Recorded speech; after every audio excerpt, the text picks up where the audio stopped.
બનાસકાંઠા જિલ્લામાં ડીસાની કસ્તુરબા ગાંધી વિદ્યાલયની ગરીબ અને મધ્યમ વર્ગની વિદ્યાર્થીનીઓને વોર્ડન વિવિધ પ્રકારના કામ કરાવી માનસિક ટોર્ચર કરતી હતી અને તેના કારણે જ આજે વિદ્યાર્થીનીઓએ સહિત વાલીઓએ ભારે વિરોધ દર્શાવ્યો હતો।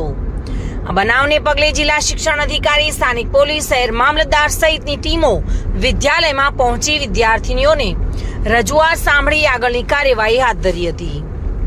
ડીસામાં ટીસીડી ગ્રાઉન્ડ પાસે કસ્તુરબા ગાંધી વિદ્યાલય આવેલી છે, જ્યાં અંતરિયાળ વિસ્તારની ગરીબ અને મધ્યમ વર્ગની દીકરીઓ સરકારના વિનામૂલ્યે અભ્યાસ કરવાની સાથે સાથે રહેવાની પણ વ્યવસ્થા કરી છે અને અત્યારે અહીં 100 જેટલી વિદ્યાર્થીનીઓ અભ્યાસ કરી રહી છે, પરંતુ છેલ્લા ઘણા સમયથી વોર્ડન જ્યોતિ દરજી દ્વારા વિદ્યાર્થીનીઓને ખૂબ જ હેરાન કરવામાં આવે છે। વિદ્યાર્થીનીઓ પાસે વિવિધ પ્રકારના કામ કરાવે છે, તેના જન્મદિવસની ઉજવણી માટે વિદ્યાર્થીનીઓ પાસેથી પૈસા ઉઘરાવે છે। એટલું જ નહીં, પરંતુ વોર્ડનનો પતિ પણ શાળામાં રોજ અવરજવર કરતો હતો, ત્યારે વારંવાર વોર્ડનના માનસિક ટોર્ચર અને તેનો પતિ પણ બિનઅધિકૃત રીતે શાળામાં અવરજવર કરતો હોવાથી કંટાળેલી વિદ્યાર્થીનીઓ અને વાલીઓએ આજે ભારે હંગામો મચાવ્યો હતો। વોર્ડન છેલ્લા ઘણા સમયથી ગરીબ અને મધ્યમ પરિવારમાંથી આવતી વિદ્યાર્થીનીઓને હેરાન કરતા વિદ્યાર્થીનીઓ ખૂબ જ પડી ભાંગી હતી અને ધ્રુસકે રડવા લાગી હતી। અસહ્ય ત્રાસથી કંટાળેલી વિદ્યાર્થીનીઓ વિદ્યાલયના પ્રાંગણમાં જ ધરણા પર બેસી ગઈ હતી અને જ્યાં સુધી વોર્ડનની બદલી કરી તેની સામે કાર્યવાહી ન થાય ત્યાં સુધી અભ્યાસ ન કરવાની ચીમકી ઉચ્ચારી હતી। આ બનાવને અંગે વાલીઓએ જિલ્લા કલેક્ટરને જાણ કરતા જ જિલ્લા શિક્ષણ અધિકારી, સ્થાનિક પોલીસ, શહેર મામલતદાર સહિતની ટીમો તાત્કાલિક વિદ્યાલય ખાતે પહોંચી હતી અને સતત 2 કલાક સુધી એક પછી એક વિદ્યાર્થીની અને વાલીઓની રજૂઆતને સાંભળી હતી। ત્યારબાદ આ બાબતે ગંભીરતાથી લઈને જિલ્લા શિક્ષણ અધિકારીએ તરત જ વોર્ડનને રજા પર ઉતારી દઈ તેની સામે કાર્યવાહી કરવાની ખાતરી આપતા મામલો ઠાળે પડ્યો હતો।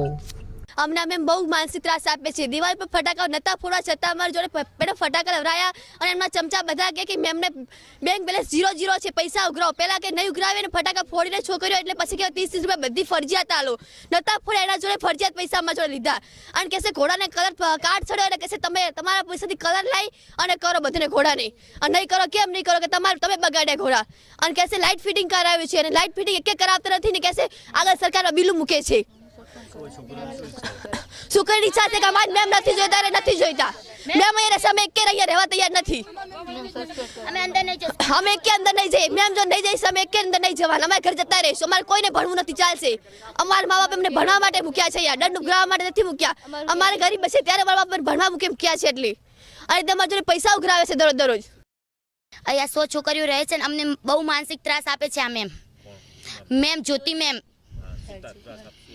અમને આખો દિવસ કામ કરાવે છે, અમારી પાસે એમના કપડાં ધોવરાવે છે, એમના પતિ આખો દિવસ હોસ્ટેલમાં રહે છે અને એમના પતિ રાતના 12 વાગે અમારા રૂમમાં આવે છે અને અમને ગમે એમ વાતો કરે છે।